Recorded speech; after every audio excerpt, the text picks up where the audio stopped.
from Evolve Custom Rod Shop. Got a review for you today. This is the Renzetti Craftsman Rod Lathe Complete. Part number on this is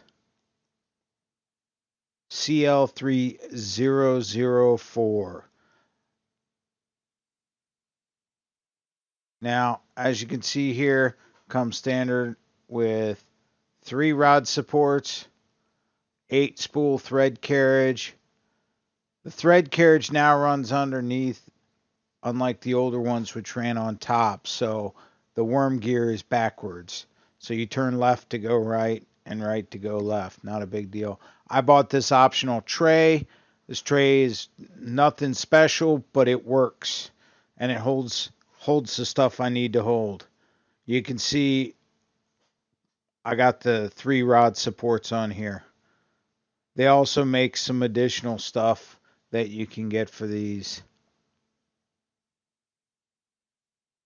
The total rod bed length is 9 feet. Workable bed length is about 8 feet. The reason for that is because on the left side you have your motor. And then you also have your riser blocks on the ends. So between the motor and the riser block on the other end, you'll only be able to get your thread carriage about 8 feet. But that's more than adequate working space. Plus they sell bed extensions. Here's the coolest thing about this headstock is it's got an indexer at 0, 90, 180, 270. That makes cross wraps easier. That makes aligning your guides easier. That makes everything that much easier. You can see the foot control here plugs in. The only downside is the way the cords are set up.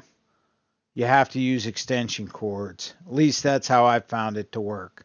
Now, I'm okay with that. That's fine. I know with the American Tackle lathe I had, you didn't have to do any of that. You just plugged it in, and everything reached. The speeds on this are a little bit different than the American Tackle and all those pack-based style ones. This has 3 adjustments in speed, but when you step on this pedal and it's in high gear, look out. This thing moves. We'll show you that later in this video. As far as fit and finish, quality is great. Now, one of the problems with headstocks is they don't lock very well. This is a very secure lock. I know with the Alps they have different adjustments because I own one. That thing was great. Never came loose on me. Had a couple little issues with it, but everything on this one seems secure. Don't think it'll ever give me any problems. Here's the cool part. You can go right past the stanchions underneath. That's why this thing sits up a little bit higher than the older Renzetti lathes and the old Clemens lathes. Now what you do is you run it through the guide on the bottom there, you run it through the tensioner and through the guide on the top. And then you start your wrap. Now this is the exact opposite of the American Tackle, Alps, Pack Bay rod machines. What I'm going to show you here is I've taken the thread off this sticker. And basically what I'm going to do is show you how well this thing wraps. And it's a little bit awkward to get used to at first.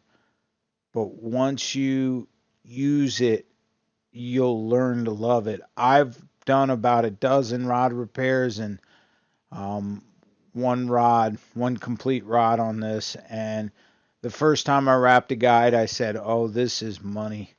It was so worth the money the first time I wrapped over that guide. I didn't have to file anything. Just the way you can see how the thread lies as you wrap it up. I usually do this manually by hand to get the thread started. That's how I've always done it. Once you get it locked into place. It's cut off your tag and you're ready to go. Guys have done a video on how to start guide wraps. It's the exact same thing. The only thing is everything's backwards on this.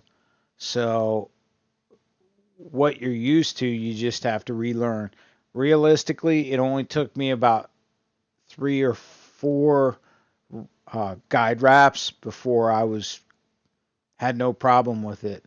The tie-off thing, which I'll show you in a minute, was probably the weirdest thing because I'm so used to pulling towards me on the tie-off, where this one you pull away from you. Now what I do is I wrap thread over all my decals to hold them down overnight. You can see this thing is cooking. This is real time and it's very simple. It's very simple. You'll see here towards the second half of the wrap, I don't take my time. I try and go faster.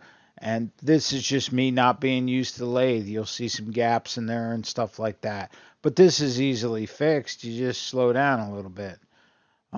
We're going to put in a tie off here. I'm going to show you the difference in tying them off. Put your thread pull through in, wrap it around a couple more times, and you're good. Now, the only awkward part about this is to keep tension on it. You can just hold your finger there, but you have to remember that you don't pull the thread towards you, you pull it away from you. That was about the hardest thing to get used to. But everything works the same. Question is this worth $1,400? Well, that's the question you need to ask yourself. I can tell you in my experience, I've built many rods. I've been using the American Tackle Wrapper with the Alps upgrade for I don't know how long. But the moment I wrapped my first guide on this, I knew it was worth the money. And I'm glad I spent the money on this. Now, it's not going to be for everybody. Okay? I'm not producing 12, 15, 18. Some people even produce hundreds of rods a year. Okay? That's not me. I produce half a dozen or so, and I still think it's a great investment. The build quality is terrific. I just can't get over it enough. Guys, thanks for watching. Please like and subscribe. Let me know if you have any questions.